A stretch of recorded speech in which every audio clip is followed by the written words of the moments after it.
What's up, YouTube? Okay, so I think you saw the video already, probably where I installed the Roam mount for my phone, and I managed to get it perfectly.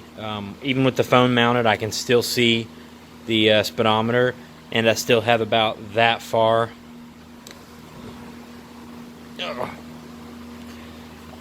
Ooh, that's a good question. Well, I still have enough room if I turn right.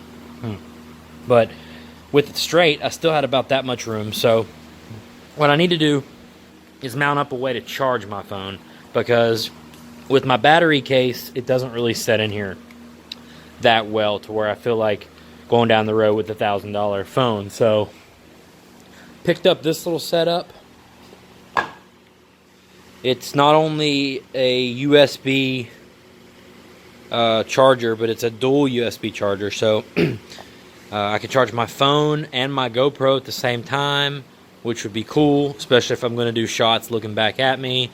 It plugs into a battery tender plug, and it actually came with the tender hookup too. So this will be real simple. I'm just going to throw these two leads on the battery and mount this somewhere discreet, and we'll run the wire somewhere discreet, and it'll just plug into the end of this, and I'll be able to charge straight from my battery while I'm riding and while I'm not. So yeah, that's what we're going to do now.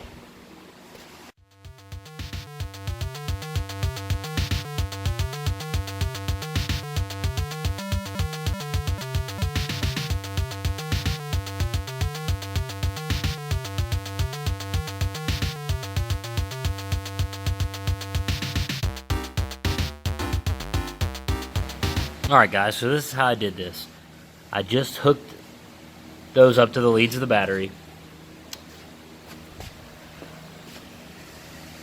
I ran the wire down through here, and you can see I got to go back and zip tie it up in some places. Followed the route of more or less the throttle and clutch cable.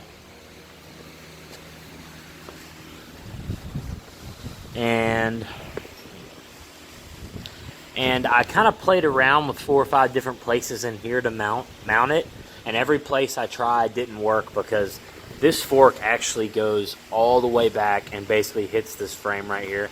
There's no room for anything out there. I'm wired up.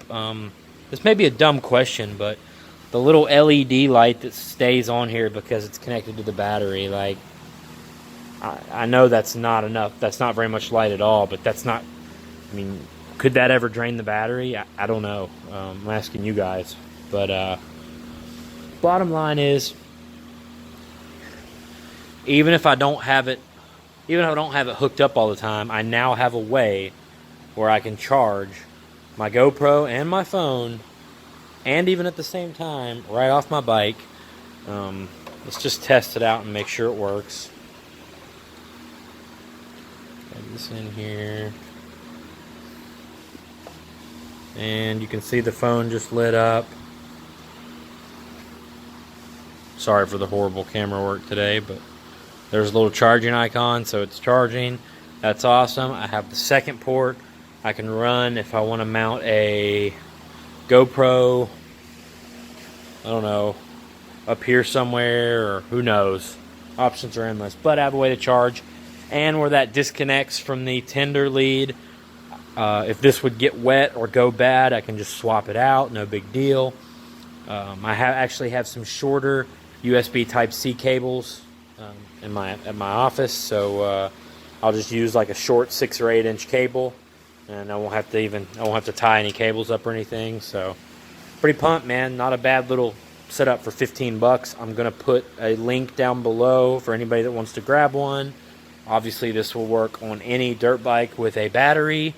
So yeah, besides that, I'm going to see if I can work on moving this seat piece up a little bit, doing that mod that everybody does, so maybe the seat won't feel like you're sinking down into it. I'm going to mess with that, and I'm going to swing by like Home Depot maybe tomorrow and see if they have any like sheets of mesh where I can start like a do-it-yourself like radiator guard that covers the exhaust and the case and stuff too. So, but we'll see. Baby steps.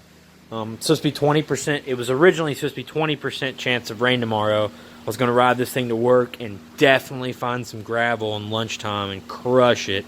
But now it's 50%, so it's not looking good. But I'm telling you, Friday, Saturday, Sunday, I'm going to be on this thing, killing it. So stay tuned. Thanks for always watching and putting up with me. I appreciate every single comment, like, sub, notification. You guys are the best. See you in the next one.